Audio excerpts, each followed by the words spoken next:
So I just want to conclude our series of videos here showing you how to make these nice limnological graphs with a change in some parameter over depth. In this particular case, we just graphed some temperature data from June and put it on this set of axes, so you see you have fairly stable temperature here in the top 5 meters of water, temperature changing rapidly as you drop down to about 10 meters and then leveling off again at a fairly constant 5 degrees Celsius or so, all the way down to the bottom of the lake at 30 meters in depth in this case. And that's a really great way to show the change in a direction that is how we experience it in space when we're out actually in a boat measuring it. But now we'd also like to maybe use this same set of axes to put another set of data on it, so we could show some sort of comparison. Maybe we'd have a comparison at 2 different sites, or maybe we'd have a comparison at different times of day or different times of year, or maybe we'd want to add some other data to it that was a different parameter, maybe dissolved oxygen or pH or conductivity. All we really want to do is be able to add more data to this same set of axes.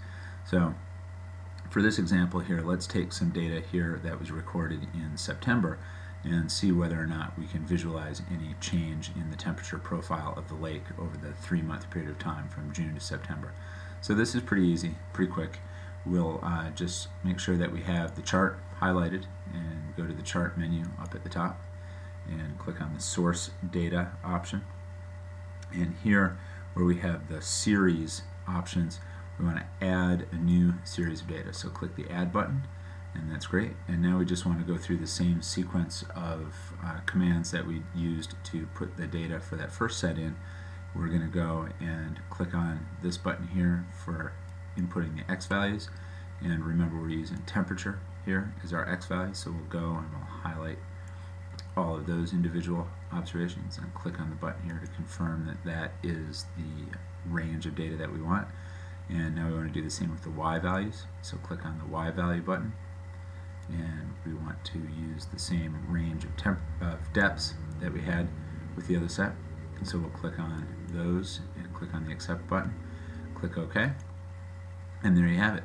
We got a second curve on that. You can see that 3 months later the epilimnion has deepened just a little bit, a couple of meters, still a very rapid temperature change. And once we get down to about 15-20 meters or so here, the temperature has changed very little over the course of that 3-month period of time, and you've got a nice way to compare the data. There's lots of other things that you could do to tweak this graph. You could maybe lighten these grid lines a little bit. You could click on those and highlight those. A little right mouse click, format the grid lines, and use the line command here to change the color or the transparency of it. We'll up the transparency a little bit. Click OK. And so that fades them out into the background a little bit, makes the graph a little bit neater, nicer. So that's great. You could add all sorts of data to things like this. You could even add data of other types, bar charts and the like. You wouldn't want your graph to get too cluttered, but this is a great way to present comparative data, the same set of axes. The observations that you made are very clear, very obvious to any viewer, and you can have a nice presentation in your paper.